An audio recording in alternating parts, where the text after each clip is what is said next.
hit start, and we're going. How are you? Good. Really though? I mean, I'm good. I'm at a really good place, which is funny that you said that 30s, you're like, I feel like you're like, you know, becoming an adult. At 35, like coming up, I'm like, okay, I'm starting to get this thing, right? You have to like work through, I've been working through a lot of stuff from my past, from like childhood traumas and all this stuff, right? Because when you have children, you start to recognize these, you know, damaging patterns because they were done to you. And so it's just, it's a lot. I saw a meme the other day that was talking about like, make sure that you don't take on too much work, whether it be physical, like work that you do for your company or whatever, but also like emotional work, like where you can only really work through so many things at once, right? And so just like you can only work so many projects at once, one's going to fall by the wayside and then one's going to be really awesome. And so being in all of these different things, right? Like I'm in marital counseling right now, and I'm like getting a coach to help me like learn how to parent these 5 and 7-year-old boys who are just like so full of energy, and like literally I want them to be respectful and kind adults and like in tune with their femininity and their masculinity and all the things. Why is that important to you? I just think there's a lot of men walking around the world right now that have no access to some of their emotions. I mean, there's a lot of men out there who think they're God's gift, and it's kind of gross. Right. It's really gross. There's so many levels. There's men who are really insecure about what they are and who they are. And it's interesting because there's also a big movement of like, women are the most powerful and they're better than everything, you know, but it's like, well, men have very specific, really quite amazing parts of who they are that women don't have, you know, your ability to really like single in and like simplify your mind and think about one thing at a time. Women are very like kind of all over the place, even if they're collected and, you know, able to do one thing specifically. Our minds jump a lot more than men's. And I think that's like, I think that's such a blessing that men have. I'm very jealous of that part of a man's brain where I'm like, I wish that mine was just a little quieter sometimes and a little bit less like... At what age did you realize your brain was that way? Or what age were you aware of the way you were thinking? Well, it's been in my 30s where I'm like, wow, like you... So that's like a year or two. The last half decade.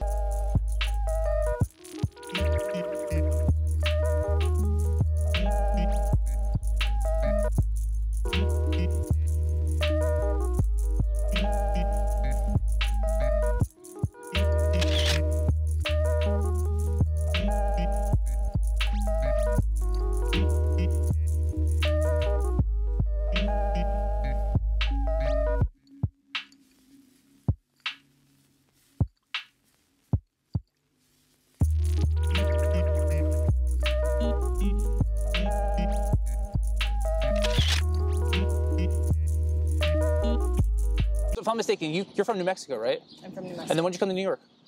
I came to New York when I was 24. How did that feel, like that first? So if New Mexico, if I'm not mistaken, is so far from here. Yes. So small. So, yeah, it's so small. Different. Where in New Mexico? So culturally, like, I'm from Taos, so it's a very small town. It's a skier town. It has a pueblo on it. So what was your first inclinations of like art and expressing yourself? I don't think New Mexico has that, right? Is that fair to say? No. Okay, I'm wrong. Of course I'm wrong. Yeah, New Mexico has like a very like ancient artistic because it has all these like Pueblo people, all these Native Americans. It's also like old Mexico, right? Like all of the Mexican lifestyle. Yeah, New Mexico is really well known for art, actually. So Santa Fe, Taos, they are destinations. Like, so people will always know Santa Fe.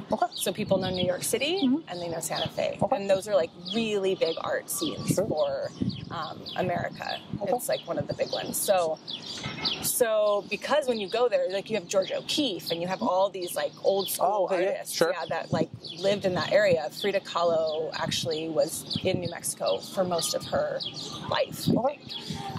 So it's very like, that's a big part of people's culture, you know. A lot of different artists have come out of there. And it is... I would say that there isn't like an urban artistic element there. Okay. And it's building, but it's still very small. You know, Sure. you'll see people like put up graffiti and stuff. So there's like a little bit of a lack of that. Like just like anywhere else, if you go west of here and you haven't hit LA, you're a little bit behind, right? So what's cool in New York doesn't become cool in New Mexico for 2 years, or, you know, however, now with the internet, obviously.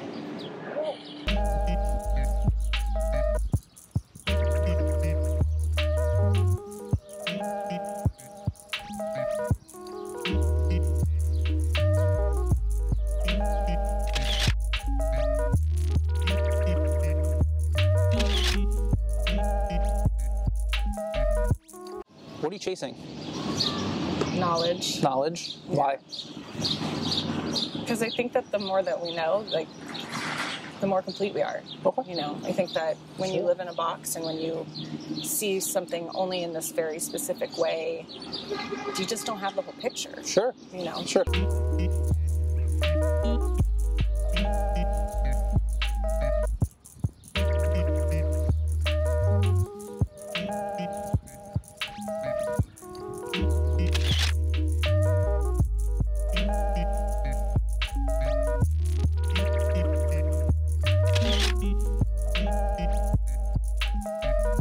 Like, what do you like about you? I like...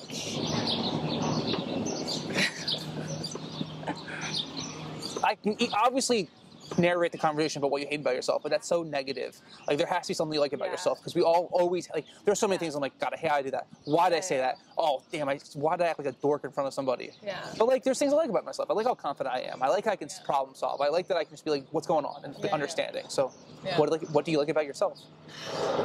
It's a hard one. It's a hard one. I like that I don't know. I like that I'm intelligent. Okay. I like that I am, like, sharp-witted. Sure. That I'm, like, quick. I can really, like, I can flow in a lot of different situations, and I think that comes from putting myself in so many situations and paying attention to different cultures and really, like, diving and being interested. Mm-hmm. I can, what's the word? What is the word? It's a set of words. I can, like, take people off guard very easily and very quickly. Sure. With humor. Okay. And I can soften a situation. Sure. Where's your humor come from?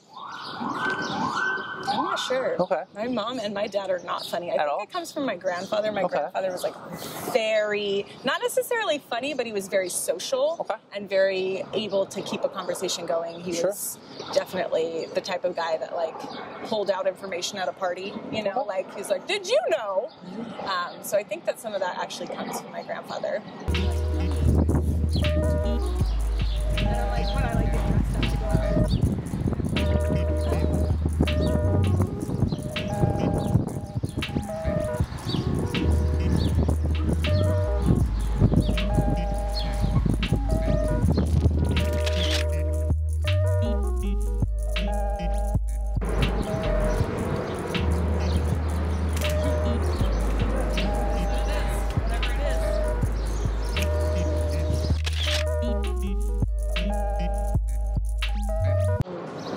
Obsessed with right now. I'm obsessed with being a good actor. Okay. I'm obsessed with being a good mom. Okay. I'm obsessed with being a good partner. Sure. So all of those things, I think that I balance between putting, like, equal energy into. Sure. Would you consider yourself a good person?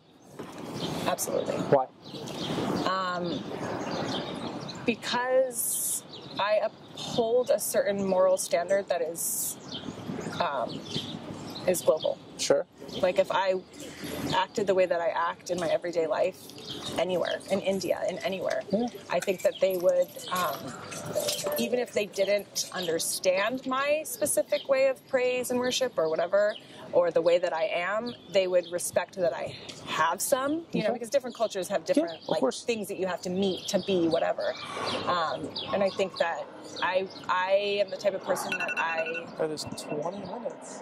try to put people first. Okay.